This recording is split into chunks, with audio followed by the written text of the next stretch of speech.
Então, pessoal, vamos a mais um conteúdo de arte. Pode abrir o seu livro. E hoje nós vamos falar sobre teatro de rua, tá? Alguns componentes dessa matéria a gente até já falou. Fecha aqui, ali, por favor.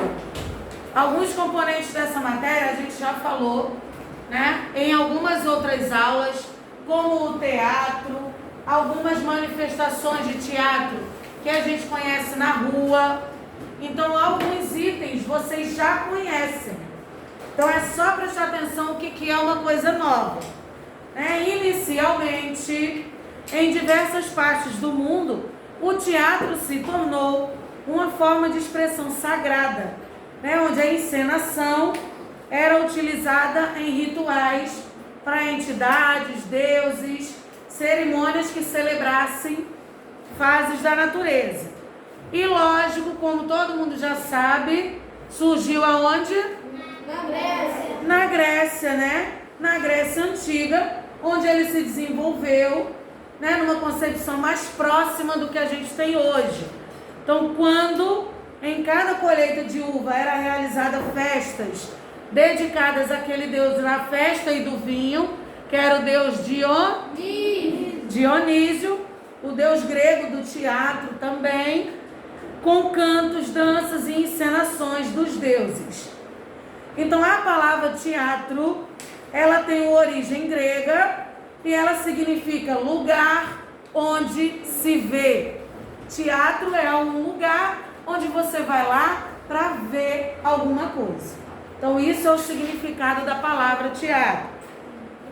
Na Grécia também surgiram espaços que foram destinados a peças teatrais. Nós falamos em bimestre passado, que a gente tinha o teatro No, que era o teatro japonês.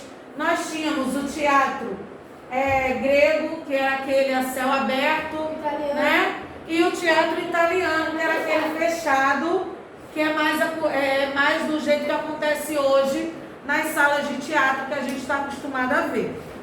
E agora a gente vai falar sobre o teatro de rua, que é aquele teatro, como o próprio nome já diz, ele acontece aonde? Na rua. Na rua. O teatro surgiu em espaços abertos. Os ditirambos percorriam as ruas da Grécia para homenagear o deus Dionísio. Muitos séculos depois, foi a vez dos saltimbancos, que atravessavam as feiras e cidades com as suas carroças, levando a sua arte para as aldeias, mesmo as mais distantes. Então, assim, o teatro foi se tornando cada vez mais popular. Aí, no dicionário, ele vai explicar para você quem era o ditirambo e o saltimbanco. Ditimbanco era o quê? Lê para mim, Gabriel. E os saltimbancos? Lê para mim, Pedro. Grupos de artistas nômades que viajavam de um lugar para o outro. Então, ditirambo era aquele coro, aquele grupo que cantava, era um grupo de pessoas que viviam cantando. E saltimbancos era aquele grupo de artista nômade. Por que ele diz nômade? Porque eles viviam mudando de um lugar para o outro. Então, por isso que eles eram chamados de nômade. Com o passar do tempo, eles indo de lugares em lugares, levando a arte deles, o teatro evoluiu e criou espaços próprios para as suas apresentações. E passaram a acontecer em palcos e o público acabou ficando mais afastado. Porque a gente tinha o palco e a plateia ficava um pouco mais distante. Então foi tomando esse formato que é o formato do teatro hoje. No teatro de rua existe uma comunicação direta com o público. Por quê? Ele está ali, está trabalhando, as pessoas estão ali. Alguma coisa que a pessoa que está assistindo na rua faz ou pergunta, acaba o artista trazendo para a sua interpretação. É igual a gente conhece as estátuas na rua. Não tem aqueles artistas que trabalham de estátua viva? Que fica na rua, você coloca uma moedinha e ele começa a se mexer. Então, ele está em interação com você. Ele está lá paradinho. Se você não colocar a moeda, ele se mexe? Não. Ele é uma forma de trabalho. Quando você coloca a moeda, ele começa a se mexer. Quando você começa a falar, ele começa a interagir com você.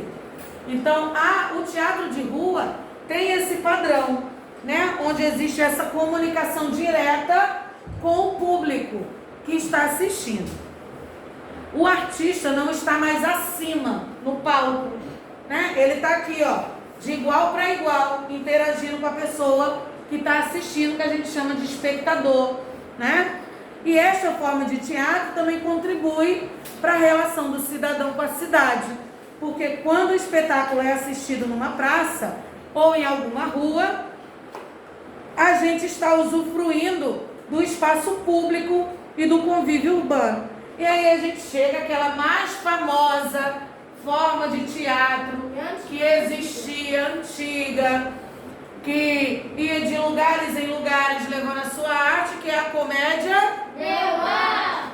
A comédia dell'arte, que também já é uma velha conhecida nossa. Para finalizar, ele fala aqui sobre o teatro de rua no Brasil, né? Que alguns a gente já conhece, mas que ele apresenta aqui algumas artes ligadas ao folclore, à manifestação folclórica, né? Que é o maracatu, a congada, a folia de reis, o bumba meu boi, que são aquelas festas tradicionais do folclore que acontecem Brasil afora. Mas a gente também tem uns elementos, né, do carnaval, onde na comédia dell'arte são aqueles personagens principais que a gente via no carnaval do tempo mais antigo. Lembra que eu falei para vocês que aquelas musiquinhas de carnaval antiga, como é que a gente chama? Marchinhas, né? E nas marchinhas de carnaval, naqueles bailes que eles faziam, todo mundo mascarado, existiam, né, figuras muito importantes, que eram quem? O Arlequim, a Colombina e o Pierrot. Eram figuras e ainda são figuras muito marcantes quando a gente vai falar de teatro, de carnaval, né? Então, além disso, existem também companhias teatrais que realizam apresentações de rua, e aí a gente fala de alguns grupos. Oi Galê é um grupo, o grupo Galpão e o grupo Tá na Rua. Esses são alguns grupos que levam diversão, alegria e entretenimento para as pessoas. Então, todas as pessoas elas vão assistir a esses espetáculos sem a necessidade de pagar ingresso ou entrar em algum estabelecimento. Todos que passam pela rua onde está acontecendo a apresentação podem apreciar aquela arte e ficar ali assistindo, né? Então eles trabalham dessa maneira com essas companhias de teatro, indo de um lugar para outro, mostrando a sua cultura.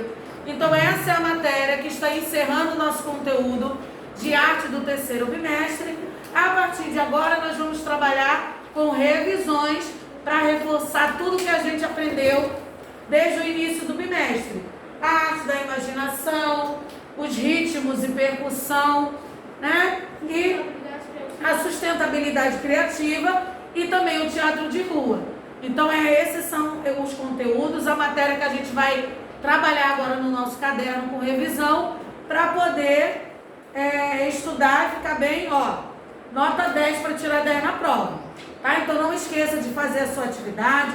Se tem alguma coisa no seu livro que está pendente, faça a sua atividade do livro para que a gente consiga terminar tudo e estudar com o nosso livro todo corrigido. Um beijão para vocês, até a próxima aula e todo mundo dá um ótimo final de semana aí.